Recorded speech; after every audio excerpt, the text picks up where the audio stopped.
seasonal update day, and for once in the past 3 months, I'm actually home to cover it properly. Never missed a seasonal update before, then missed 2 in a row.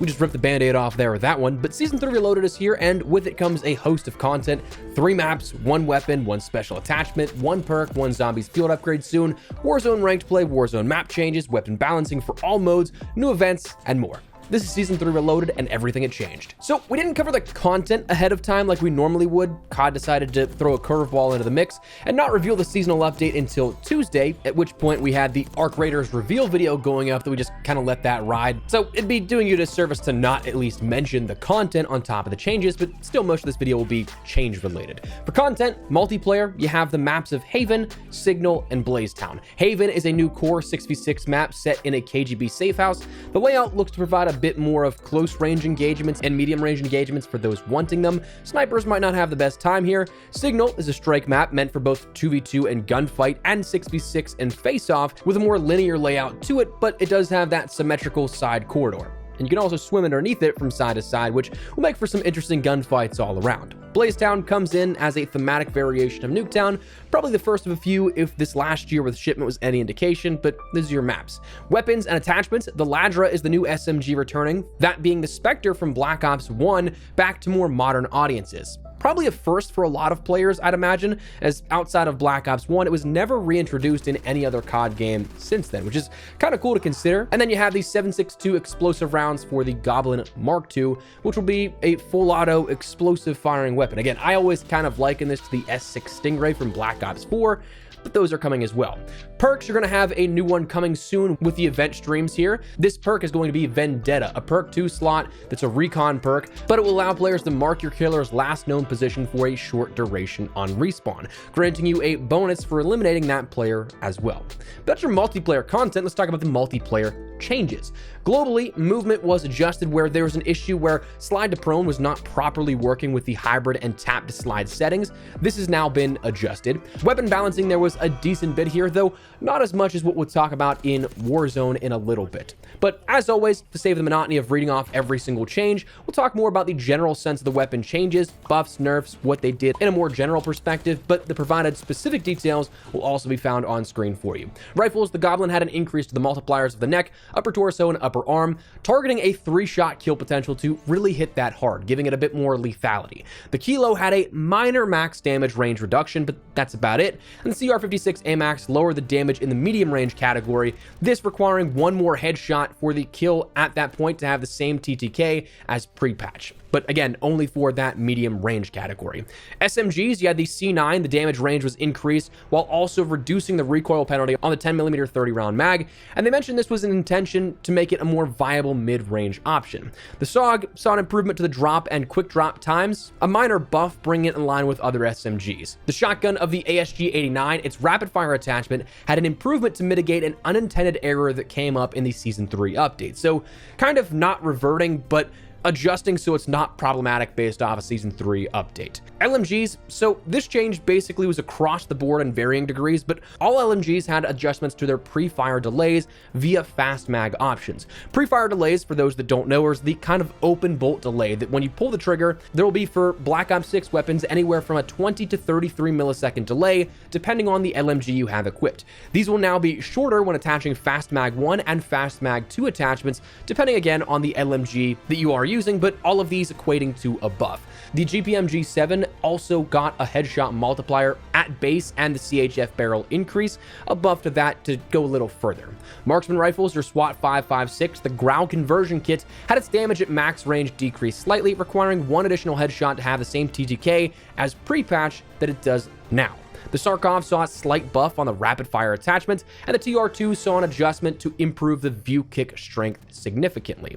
Snipers, your HDR, the damage of the HDR has been increased to improve the consistency of the weapon, bringing it in line with the LW3A1 Frost line. Additionally, the rechamber animation interrupt time is now fixed, so it's not necessarily something that changes the perception of the weapon, firing versus not. Special weapons, your nail gun, not a buff, not a nerf, but it did fix an issue where the nail gun, when ADS was not centered. So that's something that is just kind of annoying. And the melees of the Kali stick, it had its drop time improved by 30%. Then for multiplayer, rounding that out, you had some more minor changes, like dealership was something that the backlot spawn had a truck that the back doors were closed, whereas they were supposed to be open. Those being fixed, and again, some minor things like that. Zombies had a whole host of different changes in regards to stability, bug fixes, overall adjustments to general main quest weapons and all that on Shattered Vale and elsewhere around the other maps of Terminus, Liberty Falls, Citadel de Mor, and the Tomb. One thing that was pretty cool though is the Ray Gun Mark II has now been added to the mystery box weapon for every single map, which is definitely cool. Another huge change is that of the reduction in Gobblegum machine cooldown, going from 5 minutes to just simply 10 seconds. Like, that is a inconceivably huge change for somebody that likes to use Gobblegums. That is going to change probably the entire dynamic of doing challenges, doing speed runs, doing high round strats, you name it. If you use Gobblegums, that is a huge change here, probably one of the biggest we've seen in terms of gameplay for the entire year. Coming a little later on down the line in the upcoming events, we will also see Frost Blast, that field upgrade that is returning from prior Zombies experiences. That'll be coming as well, but it's not here at launch. But that is your zombie stuff and your multiplayer stuff. The Black Ops 6 side of things out of the way. Let's talk about Warzone, because there is a hefty number of things to talk about. While I know it's something that it's not necessarily the greatest to hear, oh yeah, Warzone has the most changes, I kind of consider Season 3 to be that Warzone season here, with Verdansk being, of course, the main focus on its return. But naturally, we're also going to see a lot of action-packed stuff within this update as well to round off the Season 3 with this. So for map content and updates, Train Station's interior has been opened up once again. Nice to have for sure. Another loot zone, but more importantly, you can probably stop driving you crazy that scavenger contract that you had one box left, you can finally access it now, whereas previously you'd sometimes have those locked behind the closed doors in Train Station. So that's something nice. The moving train is once again in Verdansk, unstoppable in its path, featuring loot and a recon contract for the roaming target, but rewards to follow. Vertical Ascenders are now across Verdansk in Battle Royale. These were there in Plunder, but again, now coming into Battle Royale, making it more one-to-one with both experiences and seemingly progressing a little faster of a pace through Verdansk in adding these as opposed to back in the original Verdansk. These weren't added until Season 5 in 2020, but definitely make maneuvers around the world and perhaps outplays as a team to counter a team on the rooftops or something a little bit more easy to do. It is mentioned that they'll also continuously be monitoring the combat flow to determine if that means removing unnecessary ascenders or adding more to areas that are remaining a little difficult to overcome. So bear that in mind, these aren't necessarily final. Modes, the big thing here was ranked play will be live probably shortly after the update itself. Maybe live as of this video being published. Not entirely sure on that one, but there's usually a few hour delay or so that if you don't see it right away, don't worry just yet. To play, there's new unlock criteria for ranked play. You have to be among the top squads in 20 different matches at least to qualify for ranked play. This means finishing in the top 6 teams in Resurgence or top 15 in Battle Royale, continuing the system that we saw in place before in attempts to deter cheaters. For ranked play, everyone will be starting this time at Bronze. Your ranked rank from earlier will not be applied from earlier this year. So that's something that if you were, say, based off of previous seasonal resets or soft refreshes, you'd like start at Diamond or Platinum. Everybody starts at Bronze at this point. Next season, with Season 4, that's when the soft resets will start, where you start a seasonal division back. A few other adjustments notable for ranked play with Warzone and Verdansk. You have 150 players in Verdansk, which is nice. There's new SR values to reflect larger map sizing and a sort of general economy for ranked. There's a lot of restrictions in play.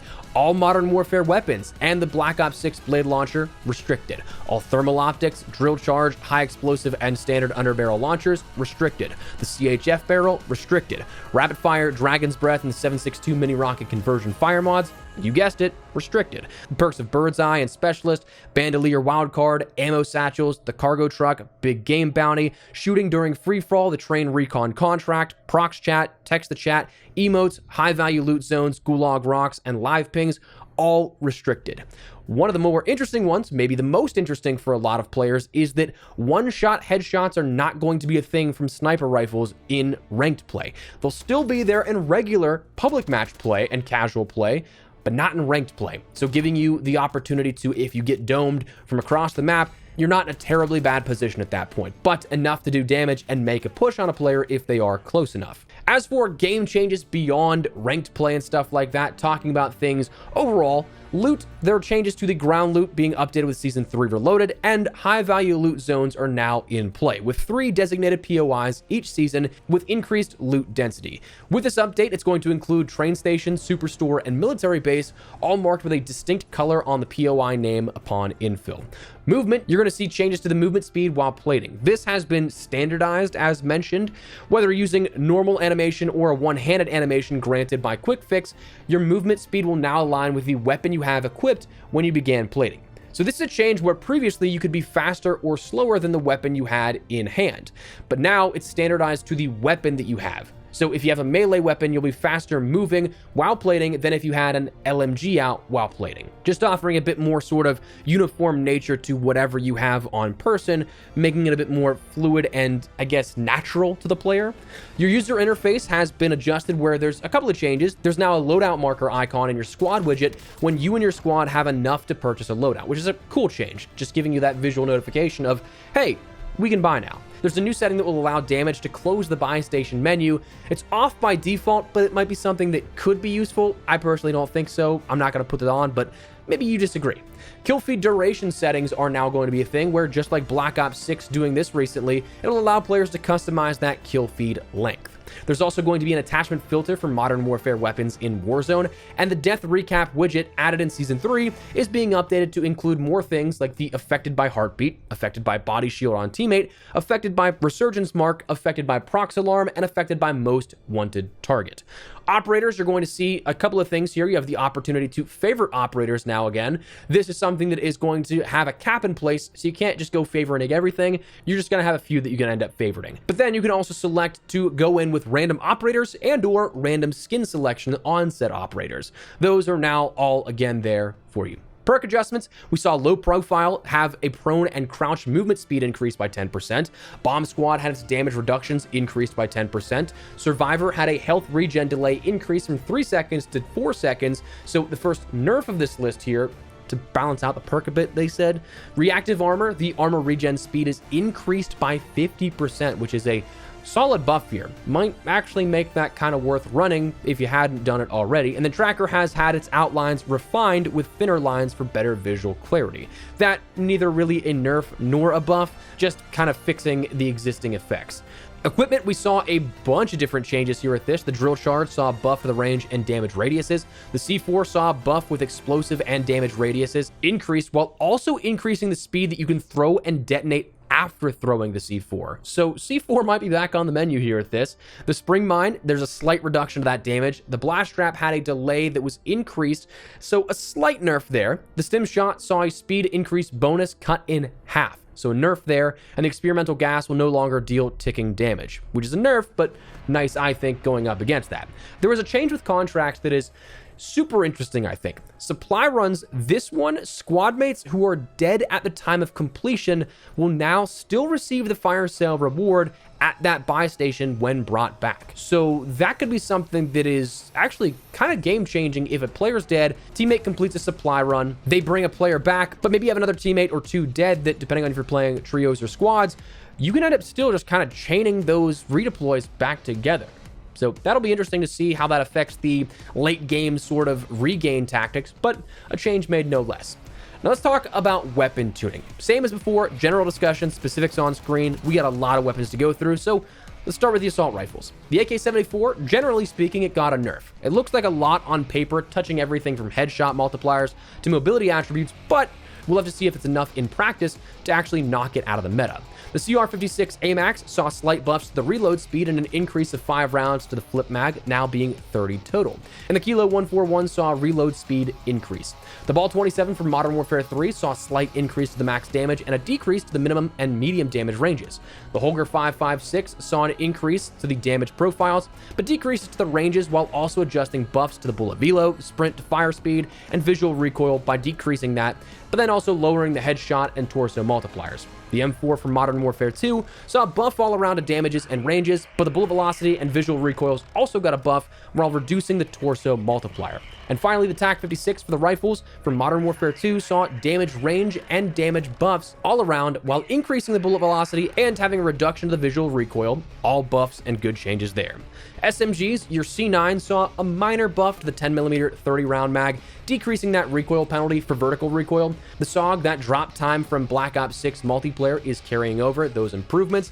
The HRM9 saw damage buffs, but range decreases with a lower torso multiplier decrease. The WSP9 also saw damage and range buffs, but reductions in multipliers and the sprint to fire times. The MX9 saw damage and damage range buffs along with a buff to bullet velocity, but nerfs to the multipliers and sprint to fire times, though that bullet velocity increase was a significant one, nearly doubling it. And finally, the PDSW-528, or the P90. This buffed most of the damage and ranges, but also offered some additional buffs to ADS and headshot multipliers, while nerfing bullet velocity and lower torso multipliers. The shotguns, the ASG-9 saw the rate of fire improvement on that rapid fire attachment carrying over from Black Ops 6. The Marine SP saw buffs to most of the damage values, and the Lockwood 680 saw buffs to most of the range values. The LMGs, again, all of those effects from Black Ops 6 are also carrying over, but also all of the belt-fed attachments' max ammo was reduced from 500 rounds to 210. So a significant nerf for those that were using the belt-fed attachment. Then, additionally, the Pull-Me-Out 7.62 saw buffs to the damage ranges and headshot multiplier. The TAC Eradicator saw buffs to the damage ranges and damage values while decreasing in multipliers and ADS speeds. The RAL MG saw damage buffs and range nerfs, and the Socken MG38 saw damage buffs and range nerfs as well. Your marksman rifles, the big initial change is that all non-bolt marksman rifles will now use AR ammo instead of sniper. Then your individuals, the AEK saw buffs to the damage and damage ranges, and a multiplier increase with nerfs to the bullet velocity. Rapid fire also got a substantial buff to damage and rate of fire, but is kind of counterbalanced by decreasing that bullet velocity. The DM10 saw range buffs and a bullet velocity buff. The SWAT 5.56 saw range buffs and a bullet velocity buff, and that rapid fire change carries over from Black Ops 6.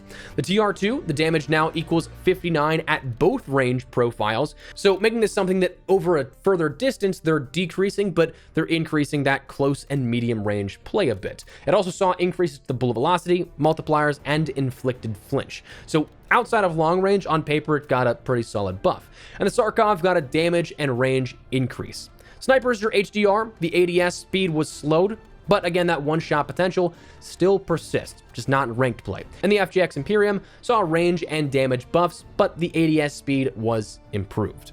Finally, your melee of the Kali sticks, that drop time from Black Ops 6 carries over. Ultimately, does this mean anything for the meta? Like, how substantial were these adjustments? On paper, there are ones that, again, were pretty substantial. Like, you'd think that that's going to be something that changes everything, but in practice, it's a little too early to tell. I'm kind of assuming that we're still going to have, for the most part, relatively the same meta for the rest of Season 3 here. Maybe Season 4 has a lot larger of updates, but for the time being, you can get away with a lot of what you still had for your builds. Finally, a couple of things to close. The events, you have the High Art, which is starting today, which is an XP-based event and offering a premium track with Seth Rogen as a surprise operator introduced. Kind of an odd one. I don't really care personally for the premium track events. But yeah, that's added in today. And then Blaze of Glory is going to start on the 6th. This I'm very much so looking forward to because it has a camo reward as an end goal. Finally, we have camos coming into the event tracks as well. Big fan of that. Been asking for that all year, probably to an annoying degree, but we're going to be seeing that happen. Now, before we wrap everything up, a few perplexing things about this update and the sort of reveals that we've seen. The Call of Duty Endowment event was not listed in any of the reveal blogs.